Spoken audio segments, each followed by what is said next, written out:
Welcome to the deep dive. We've been looking through quite a bit of material this week, and it brings us to a really significant recent ruling from the Supreme Court of India. That's right. It's a tough one. It involves a figure you'd normally trust, implicitly a cardiologist, but the case is about child sexual assault, and what really stands out is the court's response. Very firm.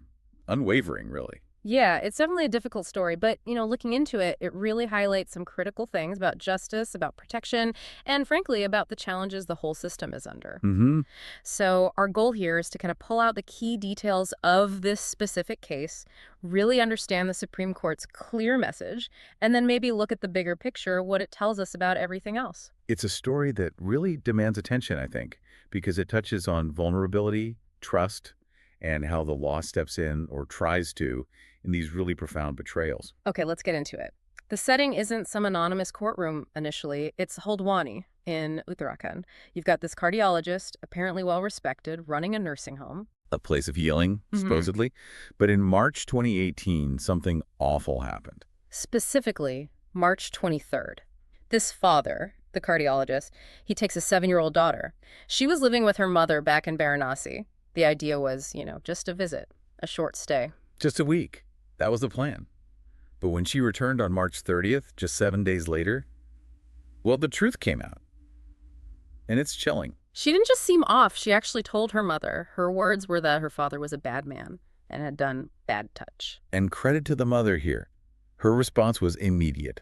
Just straight away, she went and filed the first information report, the FIR. That's a huge step. Absolutely critical. Yep. That action kicked off the entire legal process. Without that, we wouldn't be talking about this case. Right. So that leads us to the trial court. And this part is just heartbreaking, but also kind of amazing. This little girl, only 7, she showed incredible bravery. She had to testify. And not just testify, she had to endure cross-examination. Think about that for a moment. A 7-year-old recounting trauma and then facing questions designed to poke holes in her story, to challenge her. The fact that her testimony held up, It says a lot. it really does. Kids that age, they generally can't make up something that complex and distressing and stick to it under that kind of pressure. Her consistency was powerful evidence. Absolutely. And that testimony was clearly a huge factor. The trial court delivered its verdict. Guilty. A conviction under the POCSO Act, the Protection of Children from Sexual Offenses Act. Which is exactly the law designed for these horrific situations. Yeah. It's meant to provide strong legal protection for children against sexual abuse. Okay, so conviction at the trial level. But it doesn't end there. The cardiologist takes it higher. He wants his sentence suspended while his main appeal is heard. And this request ends up before the Supreme Court. This was May 29th, 2025. Right. And his main argument for suspension, it wasn't about innocence at this stage. It was procedural. It was about the delays. Specifically, the huge backlog at the Allahabad High Court where his appeal was lodged. He actually cited numbers. Yeah, the figure presented was over 12 lakh cases pending there. The argument was basically, look, this is going to take forever, maybe years, maybe decades. You can't make me wait in jail that long. So the system's slow, therefore let me out. How did the Supreme Court react to that? Not well. Yeah. Not well at all. It wasn't just a no. It was a very clear, very firm no. Unequivocal. Completely. The bench justices, B.D. Nagarathna and Satish Chandra Sharma, they heard the plea and just shut down the suspension request immediately. And they addressed the specific defenses that had been raised earlier, right? Like the booze defense. Ah, yes. The argument that, I only did it because I was drunk. That comes out. About as well as you'd expect. Yeah. The court basically called it a flimsy excuse. They made some really pointed comments, something like, man becomes a beast after drinking. Their point wasn't that alcohol caused it, but that it removed inhibitions. It revealed something dark that was already there. They even made a comment, maybe a bit sarcastic, about being the most liberal bench, but still denying bail, just to underline how serious they viewed this particular crime. Alcohol was definitely not getting him off the hook. Okay. And what about the attempt to say the daughter's testimony was coached? Tutored testimony, they called it. Yeah, that's sadly a common tactic, trying to undermine the child victim. But the court wasn't having it. They pointed straight back to the cross-examination. Right. If she withstood that. Exactly. The justices essentially asked, why would a little girl testify against her own father like this? They highlighted that she'd held up under questioning. They believed her. They saw the authenticity there. So, flimsy excuses dismissed. What about the core argument, the appeal delay due to the backlog? That's where the court drew a very clear line. The ruling was explicit. Pendency of cases cannot be grounds for suspension of sentence. Period. Okay, that's a really important principle. Why are they so adamant about that? Because think about the precedent it would set. If you could get your sentence suspended just because the courts are overloaded, well, you'd essentially be rewarding convicts for a systemic problem. It turns the backlog into a get-out-of-jail card. Precisely. It would weaponize the system's own struggles. And the court made it crystal clear that wasn't going to happen. Especially not in a case like this, a child, abused by a parent, a figure of trust.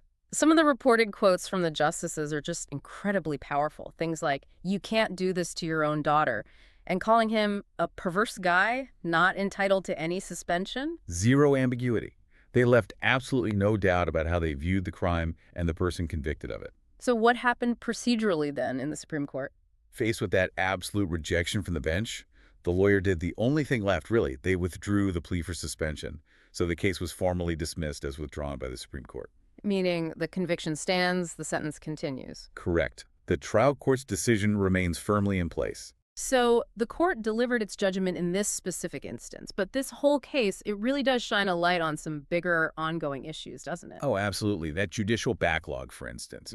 While the court rightly said it's not a reason to suspend this sentence, the number itself, over 1.2 million cases in just one high court, that's a massive systemic challenge for justice in India. It affects everyone. And it highlights the importance of the POCSO Act itself. Definitely. It's a vital tool. But the case also shows that the law isn't magic. Its power comes from people being brave enough to use it. Like the daughter speaking out and the mother acting immediately. Exactly. That courage, that support system, however small, that's what makes the law work in practice. The human element is essential. Filing that FIR was the linchpin. And the sad reality is, this isn't some rare, isolated horror. We looked at the stats. What was it? Over 47,000 POCSO cases registered just in 2023. Yeah, according to the NCRB data, it just underscores the scale of the problem. Crimes against children, often by people they know and trust, it's a huge issue. So listening to this, why should this deep dive matter to you? I mean, it's a hard story, but it touches on really fundamental things, doesn't it? Trust, family, the vulnerability of kids, and how our justice system tries, or sometimes struggles, to protect them. And I think understanding the Supreme Court's reasoning here, their clear line in the sand in this specific awful case, it tells you a lot about the principles they're trying to uphold for the most vulnerable people in society. They weren't going to let system delays compromise justice for this child. Right. The court's message seems loud and clear. When the crime is this bad, this betrayal so profound, don't expect procedural loopholes to offer an easy way out. Suspension isn't on the table. It's a strong message. But as we've said, the underlying challenges are still there. The backlog is real. The stigma around reporting abuse is real. The need for better support for survivors beyond just the court case. It's all still very much part of the picture. So maybe the final thought to leave you with is this. The court made its ruling, a firm one, but what does this whole situation tell us about the work still needed? Not just in the courts, managing dockets, but out here, in communities, in families.